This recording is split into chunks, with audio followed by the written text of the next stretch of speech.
지존자의 은밀한 곳에 거주하며 전능자의 그늘 아래 사는 자여, 나는 여호와를 향하여 말하기를 그는 나의 피난처요 나의 요새요 내가 의뢰하는 하나님이라 하리니, 이는 그가 너를 새 사냥꾼의 올무에서와 심한 전염병에서 건지실 것이미로다. 그가 너를 그의 깃으로 덮으시리니 내가 그의 날개 아래에 피하리로다. 그의 진실함은 방패와 손방패가 되시나니, 너는 밤에 찾아오는 공포와 낮에 날아드는 화살과 어두울 때 퍼지는 전염병과 밝을 때 닥쳐오는 재앙을 두려워하지 아니하리로다. 1000명이 내 왼쪽에서 10,000명이 내 오른쪽에서 엎드러지나 이 재앙이 내게 가까이 하지 못하리로다. 오직 너는 똑똑히 보리니 악인들의 보응을 내가 보리로다. 내가 말하기를 여호와는 나의 피난처시라 하고 지존자를 너의 거처로 삼았으므로 화가 내게 미치지 못하며 재앙이 내 장막에 가까이 오지 못하리니, 그가 너를 위하여 그의 천사들을 명령하사 내 모든 길에서 너를 지키게 하심이라.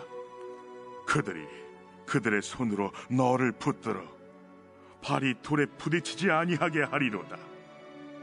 네가 사자와 독사를 밟으며 젊은 사자와 뱀을 발로 누르리로다. 하나님이 이르시되 그가 나를 사랑한즉 내가 그를 건지리라. 그가 내 이름을 안즉 내가 그를 높이리라. 그가 내게 간구하리니 내가 그에게 응답하리라. 그들이 환난 당할 때 내가 그와 함께하여 그를 건지고 영화롭게 하리라. 내가 그를 장수하게 함으로 그를 만족하게 하며 나의 구원을 그에게 보이리라 하시도다. 우리는 사순절 기간을 보내고 있습니다.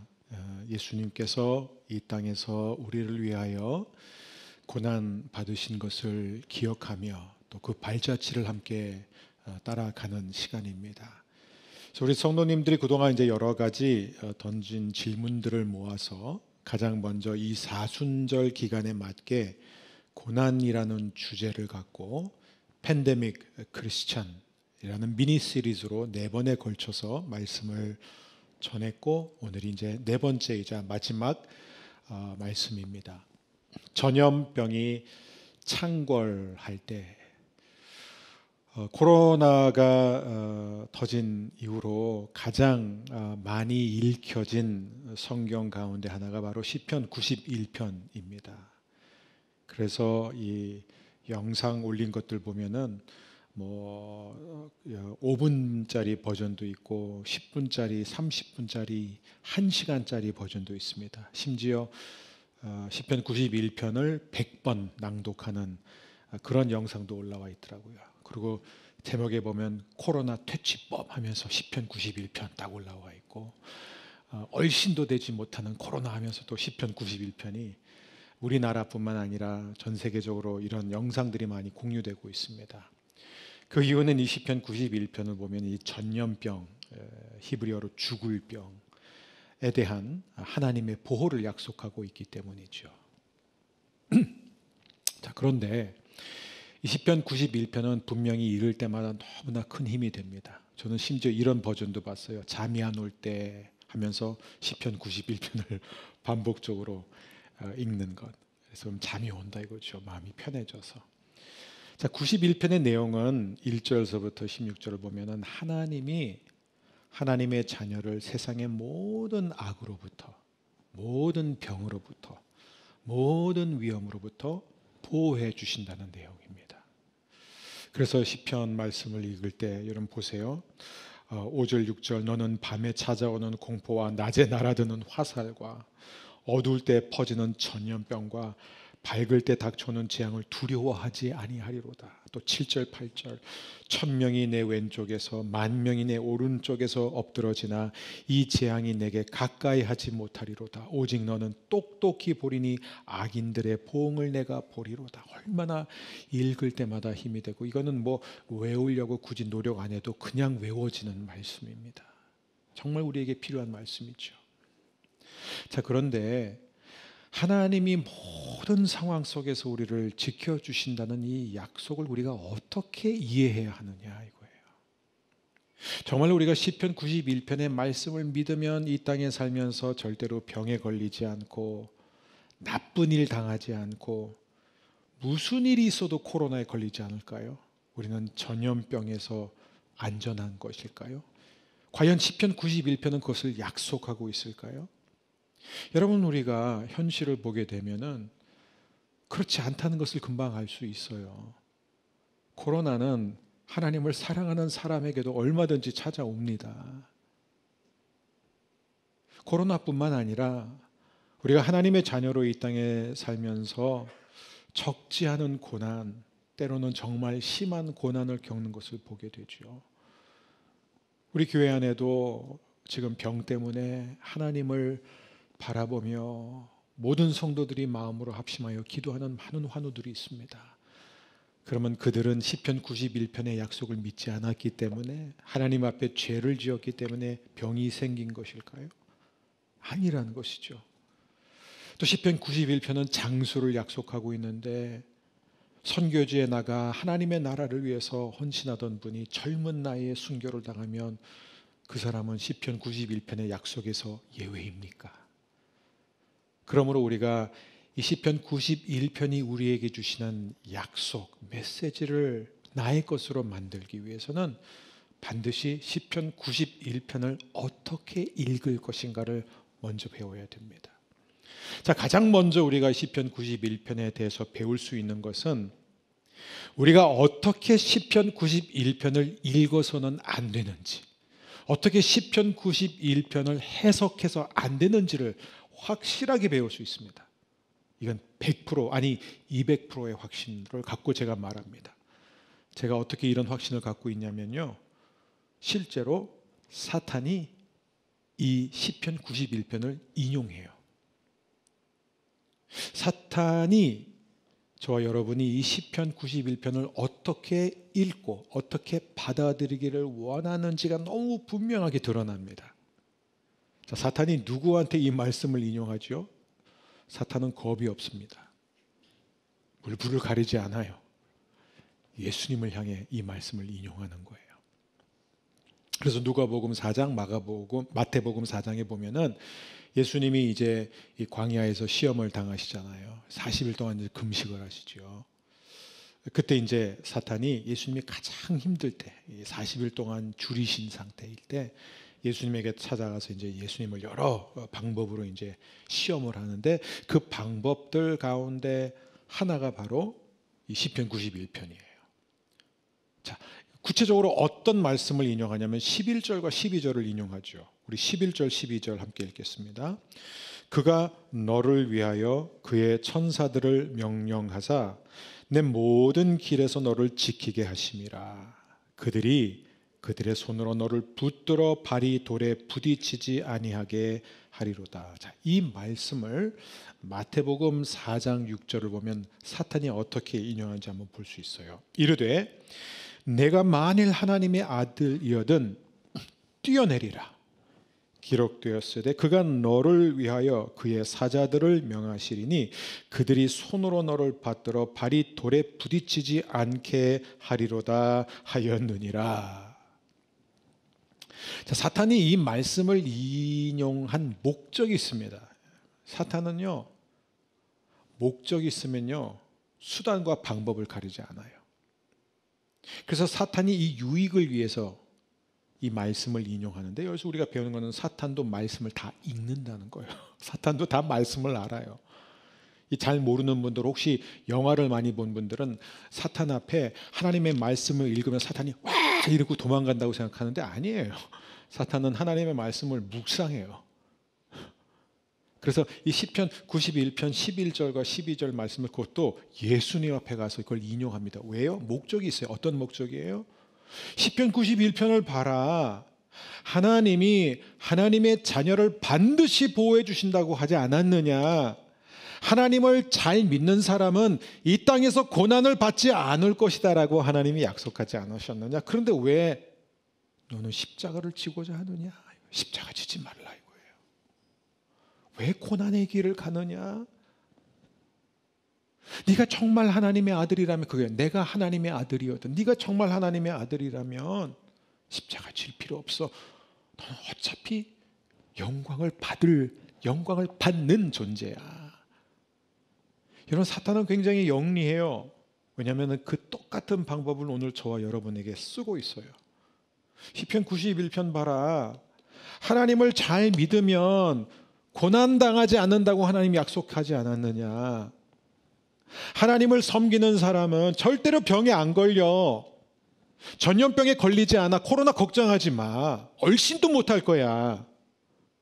하나님 잘 믿으면 사업 안 망해. 건강할 수 있어. 돈 많이 벌 수 있어. 그게 하나님의 약속이야. 근데 우리가 이 사탄의 거짓말을 믿게 되면 어떻게 되죠?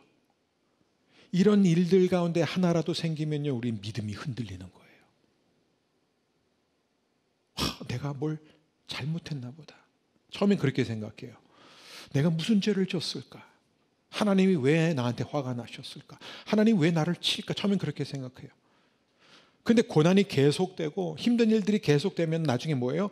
이 약속이 가짜라고 생각하는 거예요.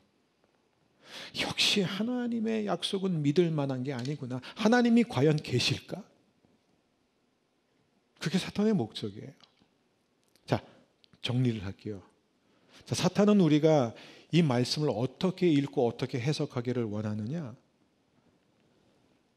하나님을 잘 믿으면 고난에서 면제야.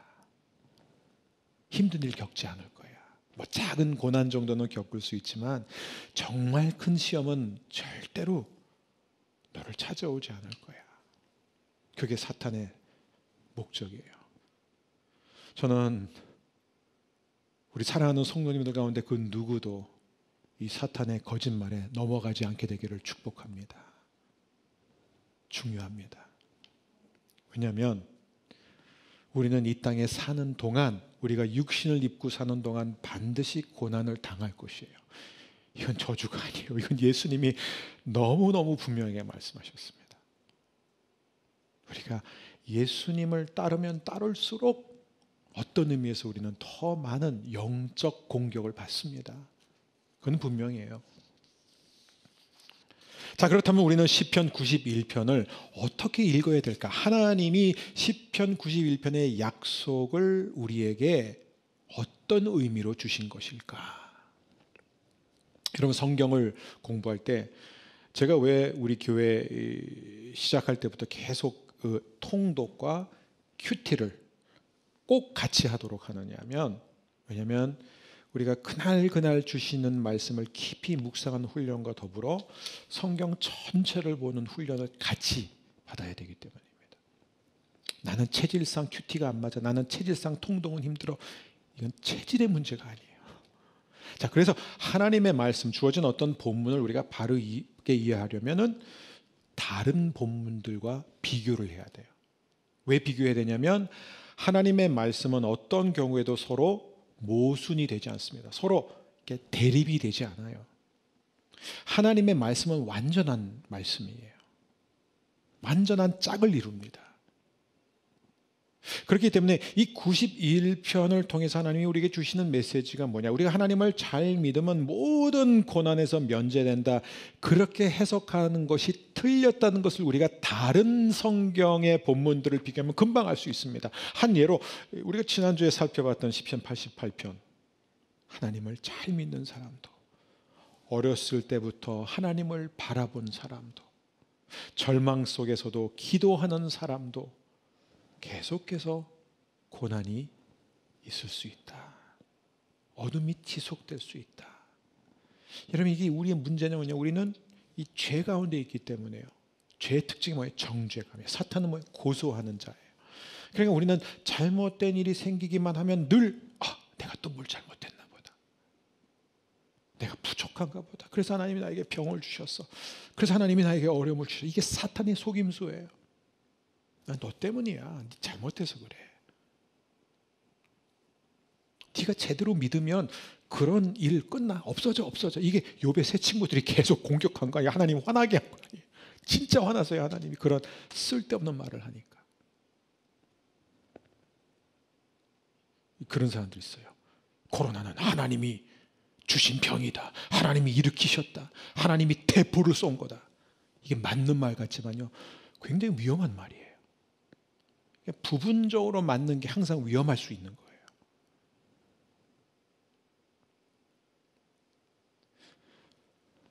자, 91편의 이 약속을 사실 성경의 모든 사람들, 말하자면 히브리서 11장에 등장하는 믿음으로 산 사람들이 다 그 삶으로 보여주고 있습니다.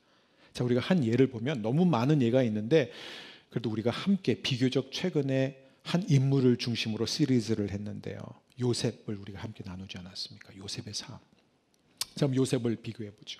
자, 요셉을 보면은 요셉이 이 마지막에 가서 창세기 50장에 가서 20절에 이런 고백을 하죠. 자, 형들은 저를 해치려고 했습니다.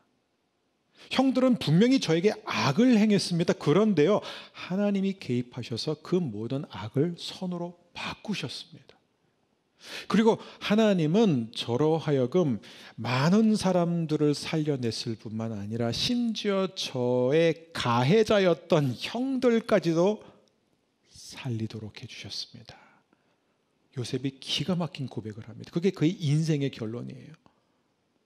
자, 결국 요셉이 여기서 말하는 것은 뭐냐? 신앙 고백이 뭐냐면, 그래요, 나는 10대 때만 해도 굉장히 철이 없는 막 나가는, 그래서 아버지의 사랑을 독차지하면서 그러지 않아도 형들이 비교의식 때문에 늘 힘들고 상처 속에 살아가는데 제가 불난 집에 부채질을 했습니다. 제가 늘 형들을 감시하면서 아버지한테 형들의 모든 것을 보고하면서 고자질을 했어요. 그래서 형들이 나를 미워했어요.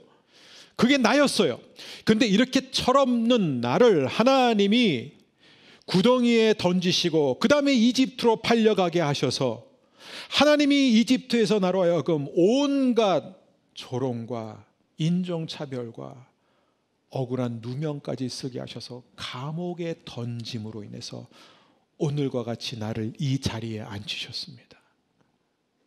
하나님이 나를 그냥 내버려 두셨다면 나는 그냥 철없는 10대, 20대, 30대로 살다가 내 인생이 끝났겠지만 하나님이 나를 하나님의 완전하고 의로운 길로 인도해 주셨고, 내가 비록 형들로부터 배신을 당하고 구덩이에 던져지고 이스마엘 상인들에 의해서 팔려가지고 애굽까지 갔고 거기에서 또 억울한 누명을 쓰고 감옥 생활을 했지만 하나님은 그 모든 순간마다, 그 위험했던 모든 고비마다, 구덩이에서도 감옥에서도 하나님은 나를 보호해 주셨습니다. 이게 요셉의 고백, 이게 시편 91편이에요. 모든 병 속에서도, 전염병 한복판에서도, 슬픔 속에서도, 죽음의 위협 속에서도, 사망의 음침한 골짜기 안에서도 하나님이 나와 함께 하십니다. 문제는 그 당시에는 못 본다는 거예요. 도무지 이해할 수가 없는 거예요. 왜 자꾸 나한테 이런 일이 일어날까? 그런데 끝까지 하나님을 신뢰하고 나아가는 사람은 결국 그의 인생의 결론이 뭐예요? 이 모든 일들에는 이유가 있었구나. 정말로 하나님은 나를 보호해 주셨구나. 여러분 보세요. 요셉은요, 보통 사람들이 한 번 겪을까 말까 하는 그런 일들을 계속 겪은 사람이에요. 우리 다 형제 간에 갈등이 있죠. 형제 간에 싸우지 않는 사람은 어디 있어요? 그런데 형제가 죽이려고 해요. 실제로 살인을 시도해요. 구덩이에 던져요. 팔아버려요. 그건 죽인 거나 똑같습니다. 그리고 말씀대로 정직하게 살려고 몸부림쳤는데 결과는 감옥이에요. 이건 기가 막힌 거예요. 보통 사람 같았으면요, 배신당하고 거절당하고 살인의 위협을 당하고 투옥 생활하고 누명수 이러면요, 보통 사람은요 망가져요. 인격이 망가져요. 내면이 피폐해집니다. 복수의 칼을 갈아요. 내가 이 형들 다시 보기만 해봐라. 내가 당한 대로 갚아줄 것이다. 근데 요셉 보세요. 어떻게 이렇게 멋있는 사람으로 변해 있습니까? 그게 완전한 보호예요. 하나님은 요셉의 육신만 지켜준 게 아니라 요셉의 마음도 지켜주고 영혼까지 지켜주신 것입니다. 저는 이런 하나님의 완전한 보호, 시편 91편의 보호가 평생 여러분을 덮을 줄 믿습니다. 이게 진짜 보호예요. 이게 91편의 보호예요. 즉 모든 악과 어려움으로부터의 보호가 아니라 모든 악과 고난 속에서의 보호입니다. 무슨 일을 만나도 우리로 하여금 하나님의 길을 가게 하시는 것. 그래서 여러분, 사탄이 여기서 딱 빼먹은 표현이 하나 있어요. 그게 뭐냐면 내 모든 길이에요. 내가 가는 길에서예요. 그것만 딱 뺍니다. 여기서 말하는 이 길이란 하나님이 나를 인도하시는 그 길을 내가 걸어갈 때예요. 즉 여러분, 우리 가운데 누구도 우리를 향한 하나님의 뜻이 완전히 이루어질 때까지 병에 걸려 죽을 사람 없어요. 누구도. 사고로 죽을 사람 없습니다. 누구도. 하나님의 뜻이 이루어질 때까지. 그래서 우리는 안전할 수 있는 거예요. 그래서 우리는 시편 91편의 약속을 확실히 믿을 수 있는 것입니다. 로마서 8장 28절을 보면 모든 것이 합력하여 선을 이루신다. 누구요? 하나님을 사랑하는 자에게. 시편 91편의 약속이 바로 그거예요. 그가 나를 사랑한 즉, 그게 14절이에요. 하나님이 이르시되 그가 나를 당한 즉 내가 그를 건지리라. 그가 내 이름을 한 즉 내가 그를 높이리라. 그가 내게 간구하리니 내가 그에게 응답하리라. 그들이 환난 당할 때에 내가 그와 함께하여 그를 건지고 영화롭게 하리라. 환난 당할 때에 하나님이 우리와 함께 하신다. 그래 로마서 8장 28절. 하나님을 사랑하는 자, 그 뜻대로 부르심을 입은 자들은 모든 것이 합력하여 선을 이룬다. 여기서 중요한 게 뭐냐면 합력이라는 거예요. 합력. 그 모든 것에는요, 우리가 도저히 그때는 이해할 수 없는, 받아들일 수 없는, 묻어버리고 싶은 실패와 아픔이 있어요. 우리의 넘어짐과 실족이 있어요. 그런데 그 모든 것을 하나님이 어떻게 해요? All together 합력해서 최선을 이루신다. 자, 이제 우리가 또 하나의 예를 보겠습니다. 우리 예수님이 이제 자신의 죽음을 말씀하시면서 제자들한테 너희들도 박해를 받을 것이다 를 말씀을 하세요. 그게 바로 누가복음 21장입니다. 16절에 보면은 너희의 부모와 형제, 친척, 친구들이 너희를 넘겨줄 것이다. 그리고 너희 중 몇몇을 죽이기도 할 것이다. 너희는 내 이름 때문에 모두에게 미움을 받을 것이다. 그러나 너희 머리카락 하나도 다치지 않을 것이다. 너희는 인내함으로 생명을 얻을 것이다. 자, 이 말씀을 읽자마자 이거는 말이 안 되는데, 왜냐하면 모든 사람들이 너희를 미워할 것이고 너희 가운데 몇 명은 죽을 것이다. 그런데 너희 머리카락 하나도 안 다칠 거야. 이게 말이 안 되죠. 아니 죽을 건데 몇몇이 분명히 죽는다고 했는데 어떻게 머리카락이 하나도 안 다쳐요? 이게 무슨 의미냐? 19절에 나와 있잖아요. 너희는 인내함으로 생명을 얻을 것이다. 여러분, 이게 무슨 의미입니까? 우리의 삶 속에서요, 하나님보다 내가 더 의지하는 것, 내가 더 사랑하는 것이 있으면, 내게 더 하나님보다 중요한 것이 있으면 우리는 안전하지 않아요. 안전하지 않아요. 그런데 하나님이 우리의 삶 속에서 가장 중요하고 하나님이 내가 가장 의지하는 분이 될 때는 우리는 안전해요. 자, 하나님보다 더 중요한 것이 뭐가 있을까요? 많은 사람들에게 커리어예요. 커리어가 너무 중요해요. 가정이 중요해요. 자녀가 중요해요. 돈이 중요해요. 건강이 중요해요. 명예가 중요해요. 그런데 이런 것들 가운데 하나라도 하나님보다 더 사랑하고 하나님보다 더 중요하게 생각하면은 이런 것들 가운데 하나가 빼앗기게 되면 어떻게 돼요? 그는 삶이 무너지는 거예요. 살아갈 목적이 상실하는 거예요. 없어지는 거예요. 그래서 안전하지 않아요. 그런데 하나님이 내 커리어보다, 내 자녀보다, 내 건강보다 더 중요하다면은 이 사람은요, 정말 안전한 사람이에요. 여러분, 결국 시편 91편이 말하고자 하는 가장 큰 축복, 가장 중요한 약속은 무엇이냐? 하나님과의 친밀함이에요. 친밀함. 이건 하나님과의 그 친밀함 속에 있지 않은 사람은 시편 91편을 바르게 이해할 수가 없는 거예요. 그래서 시편 91편의 첫 절 1절에 뭐라고 되어 있죠? 지존자의 은밀한 곳에 거주하며 전능자의 그늘 아래에 사는 자요. 지존자, 가장 높은 분의 은밀한 곳이 어디예요? 가슴이에요. 하나님의 품 안에 있는 사람이에요. 신약으로 말하자면 요한복음 10번 저가 내 안에, 내가 저 안에, 주님 안에 거하는 자예요. 전능자의 그늘 아래 사는 자요.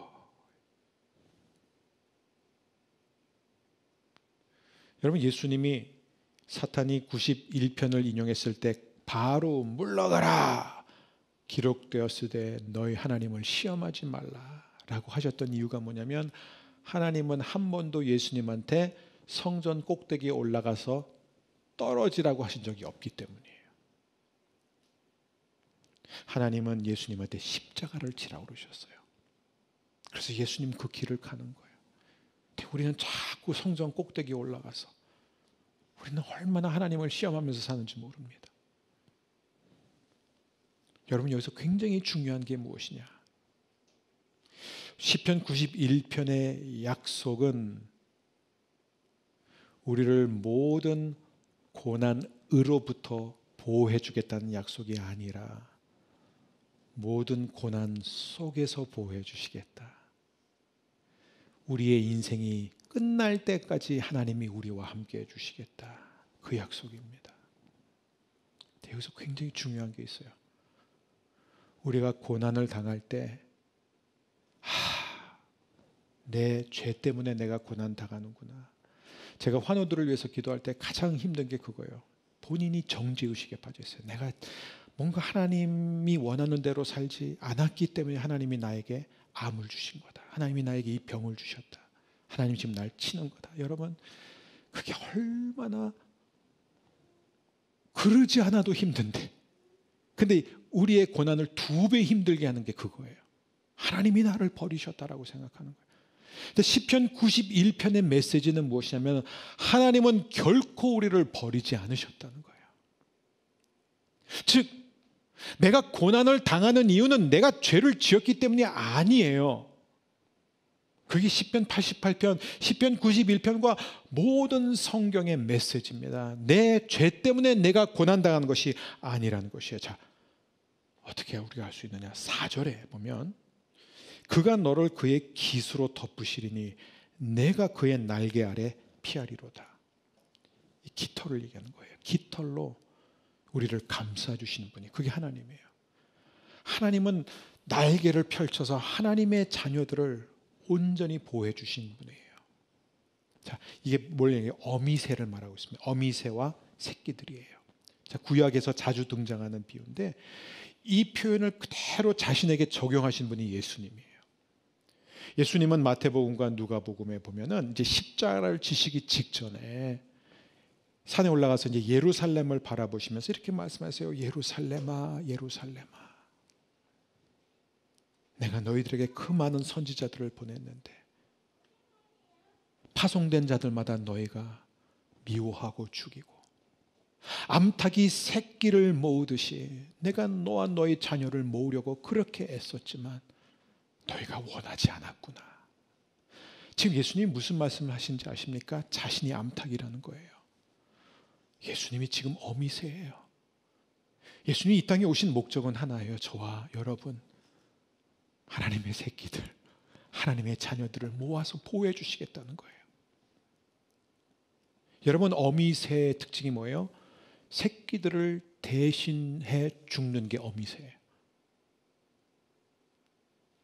뜨거운 태양 아래 어미새가 왜 날개를 펴고 새끼들을 보합니까? 그 뜨거운 열기를 자신이 받겠다는 거예요. 막아주는 거예요. 비가 막 내릴 때는 어미새는 또 날개를 펼쳐서 새끼들을 보호합니다. 어미새가 비를 맞는 거예요. 젖는 거예요. 포식자가 나타나면 궁극적으로 어떻게 하죠? 어미새는 자신이 먹잇감이 됩니다. 여러분, 예수님이 저와 여러분이 받아 마땅한 심판과 저주와 채찍을 대신 받으신 거예요. 그게 십자가입니다. 십자가를 통해서 예수님은 우리가 당할 모든 심판, 모든 정죄를 다 담당하셨어요. 그러므로 우리가 고난당할 때, 우리가 어려움을 겪을 때 반드시 기억해야 되는 것은 뭐냐? 내가 죄 때문에 고난받는 게 아니라는 거예요. 하나님은 고난 가운데서도 우리를 지켜주시는 분입니다. 그래서 우리는 시편 91편의 약속을 신뢰할 수 있습니다. 저는 이 시편 91편과 또 시편 88편, 이 팬데믹 크리스천이라는 주제로 여러분과 먼저 무엇이든지 물어보세요, 목사님 궁금해요라는 이 시리즈의 첫 번째 미니 시리즈로 잡았던 이유는, 제가 지난 1년 동안 가장 우리 성도님들로부터 가장 많이 받은 질문이 바로 이 전염병과 관련된, 코로나와 관련된 질문이었기 때문입니다. 그래서 저는 시편들을 묵상하면서 예수님의 고난과 함께 최대한 이 부분을 설명했습니다. 그러나 몇 가지 이제 저한테 직접적으로 들어왔던 질문을 좀 더 직접적으로 답변, 그것도 시편들, 우리가 그동안 묵상해온 시편들을 토대로 한 두세 가지를 답변하고 오늘 말씀과 시리즈를 맺고자 합니다. 자, 첫 번째는 뭐냐면은, 여러분, 전염병이라는 것은 뭐 처음 생긴 게 아니죠. 인류 역사에 계속 전염병은 있었습니다. 그리고 전문가들이 앞으로 더 무서운 전염병이 계속해서 훨씬 더 빈도 있게 나타날 것이다. 아마 우리는 어느 정도 예상해야 됩니다. 자, 그런데 우리가 전에는 이게 항상 고난이라는 것은, 악이라는 것은 항상 존재해 왔습니다. 근데 우리가 직접 그 고난을 겪기 전에는 고난에 대한 질문을 그렇게 많이 던지진 않아요. 근데 이제 내가 그 고난을 겪게 되면, 코로나라는 게 뭐냐면 결국 우리 모두에게 같은 어떤 과제를 준 거예요. 하나님은 왜 전염병을 허락하실까? 자, 하나님은 왜 악을 허락하실까? 이 질문이 굉장히 많았습니다. 그래서 이 질문에 대해서 항상 중요한 게 뭐냐면, 누가 질문을 하느냐에 따라서 답변이 달라질 수밖에 없습니다. 근데 첫 번째 우리가 볼 수 있는 것은 바로 철학적인 질문이에요. 철학적인 질문이라는 게 뭐냐면은 지적인 호기심 때문에 던지는 질문이에요. 하나님이 정말 살아 계시다면 왜 이 땅에 악이 지속될까? 궁금한 거예요. 자, 그런 철학적인 질문에 대한 가장 좋은 답변은 이것입니다. 하나님이 정말 계시다면 왜 이 땅에 악이 이렇게 많은가? 왜 팬데믹이 지속되는가? 이 얘기는 무슨 얘기냐면, 그 질문을 던지는 사람이 볼 때, 자기가 볼 때는 이러한 고난, 이러한 팬데믹의, 이런 악의 존재에 대한 이유가 없는 거예요. 원인이 없는 거예요. 그러니까 자신이 볼 때 이 고난의 이유가 없기 때문에 하나님한테 질문을 던지고, 하나님이 계시다면 어떻게 이런 고난을 허락하십니까? 이게 무슨 얘기냐면, 내가 그 이유를 찾지 못하면 하나님도 모른다는 거예요. 그러니까 내가 보지 못하기 때문에 하나님도 분명히 보지 못한다. 이게 얼마나 어리석은 질문인지 모릅니다. 여러분, 정말 우리가 믿는 하나님이 성경에 나와 있는 대로 지혜롭고 크신 분이라면, 모든 것을 아시는 분이라면, 내가 못 봐도 하나님은 보시지 않을까요? 나는 이 고난에 대해서, 나는 지금 계속되는 이 코로나 사태에 대해서 뭐 어떤 선이 나오는지 모르겠다고 해도 하나님은 다 보고 계시지 않을까요? 그게 이 철학적인 질문에 대한 많은 기독교 철학자들의 답변입니다. 내가 보지 못한다고 해서 하나님도 보지 못할 거다라는 이 전제가 바로 철학적인 질문을 던지게 되는 동기라는 것입니다. 자, 그렇다고 해서 실제로 지금 고난 가운데 있는 사람에게는 별로 위로가 되지 않아요. 오히려 정답을 주면 더 화가 납니다. 그래서 이제 두 번째 질문은 뭐냐면 심정적인 질문이에요. 진짜 괴로워서 그 고통 속에서 감정에서 나오는 질문이, 하나님, 어떻게 하나님은 이런 악을 허락하십니까? 왜 하나님은 병을 허락하십니까? 이런 질문이에요. 자, 그런 개인적인 질문에 대해서 우리가 성경을 읽게 되면은 인간은 알 수 없다는 거예요. 정말 알 수 없습니다. 그러나 인간이 알 수 있는 확실한 게 하나 있어요. 그게 뭐냐면은 하나님이 악을 허락하시는 이유는 결코 우리를 사랑하지 않기 때문이 아니라는 거예요. 그건 확실합니다. 하나님이 우리를 안 사랑해서 고난을 허락한 게 아니라는 거예요. 어떻게 알 수 있죠? 십자가예요. 결국 모든 답변은, 해답은 십자가입니다. 여러분, 십자가를 보세요. 왜 십자가는 기독교에만 있습니까? 왜냐하면 어떤 종교에도 하나님이 인간의 고난에 참여하는 이야기가 없어요.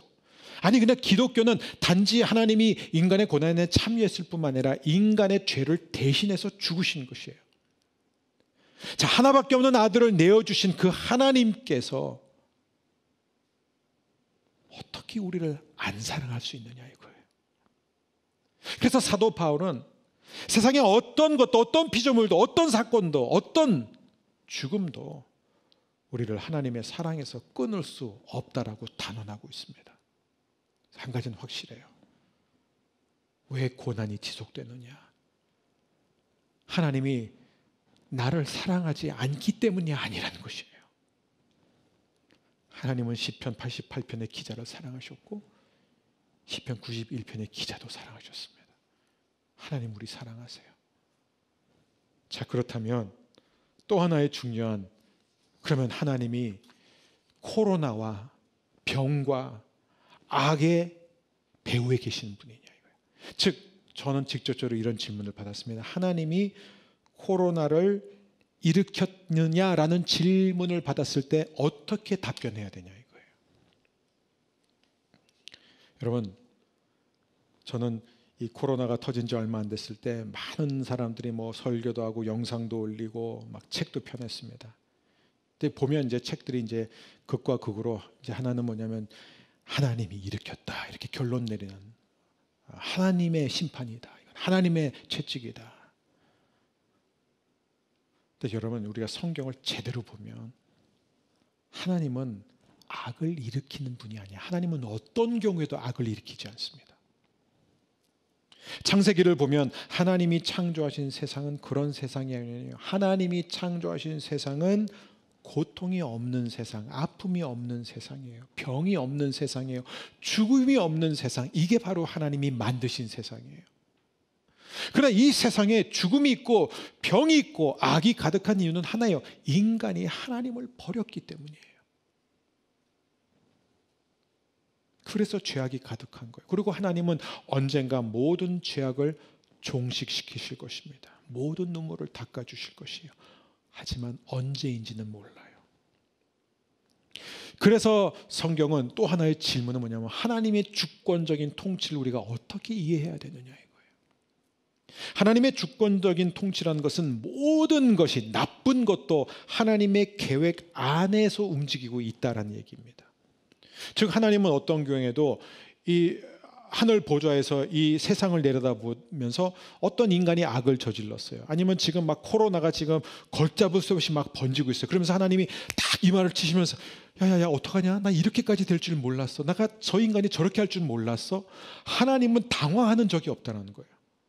그러니까 하나님은 어떤 경우에도 예상하지 못하는 일이 없다는 것이에요. 그렇다고 해서 또 하나님이 일으키셨다, 고난의 원인이 하나님께 있다, 이렇게 말한 것도 굉장히 위험하고 어리석은 것입니다. 그래서 우리는 사실 하나님을 이해할 수 없어요. 그러나 우리가 분명히 알 수 있는 것, 하나님은 인간이 고난당하는 것을 즐기지 않는다는 거예요. 하나님은 코로나를 일으키신 분이 아니고 코로나로 인하여 인간이 고난당하는 것을 결코 즐거워하지 않습니다. 그래서 다시 한번 중요한 것은 하나님은 모든 것을 합력하여 선을 이루시는 분이다. 자, 그렇다면은 이제 마지막 질문, 시간 관계상 마지막 질문. 하나님이 이 코로나를 통하여, 팬데믹을 통하여, 그리고 세상에 만연해 있는 계속되는 이 죄와 악을 통하여 우리에게 주시고자 하는 메시지는 무엇입니까? 우리는 두 가지로 나눌 수 있어요. 하나는 세상을 향해 주시는 메시지고, 하나는 교회를 향해, 하나님을 믿는 성도를 향해 주시는 메시지. 이건 다른 거예요. 자, 첫 번째, 하나님이 어떤 전염병이 일어나고 재앙이 일어나고 전쟁이 일어날 때마다 하나님이 세상을 향해 주시는 메시지는 굉장히 분명합니다. 성경을 보면 알 수 있어요. 그게 뭐냐면 너희가 세상의 주인이 아니다 이거예요. 너희가 세상의 책임자가 아니다. 너희는 신이 아니다. 너희가 잘하면 세상이 잘 될 줄 알아. 세상은 너희가 원하는 대로 돌아가는 게 아니야. 내가 주인이야. 내가 창조주야. 너희는 나를 하지 않으면 살 수 없어. 너희는 나의 도움이 필요하다. 그 인간의 연약함과 한계를 느끼게 하도록 하나님은 우리에게 말씀하십니다. 그게 바로 세상을 향해 주신 메시지예요. 자, 그렇다면 교회를 향해 주시는 메시지는 무엇인가? 이것은 분명하지 않아요.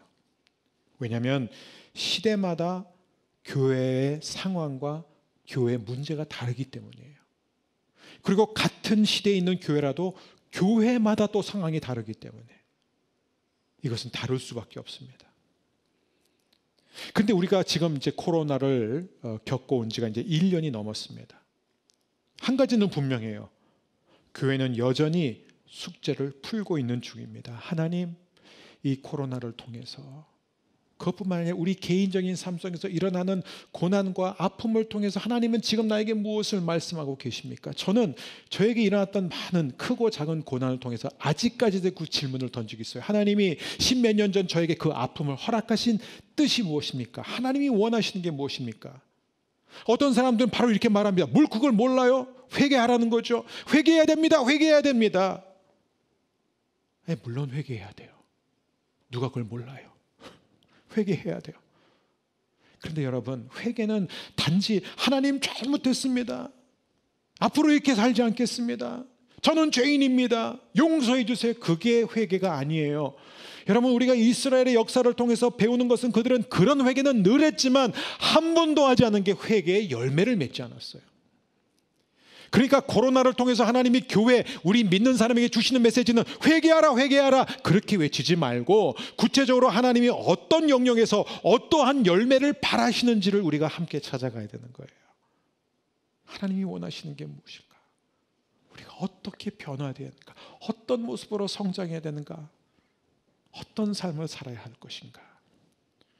그런 의미에서 저와 여러분에게 하나님은 팬데믹 크리스찬, 즉 팬데믹 시대에 하나님의 자녀로 살아가는 귀한 지침을, 귀한 은혜의 길을 그동안 시편을 통해서 보여주셨습니다. 여러분이 가는 모든 길, 즉 하나님이 여러분을 인도하는 모든 길에서 여러분이 무슨 일을 만나든지 그 속에서 하나님의 완전하신 보호가 여러분과 함께 하실 줄 믿습니다.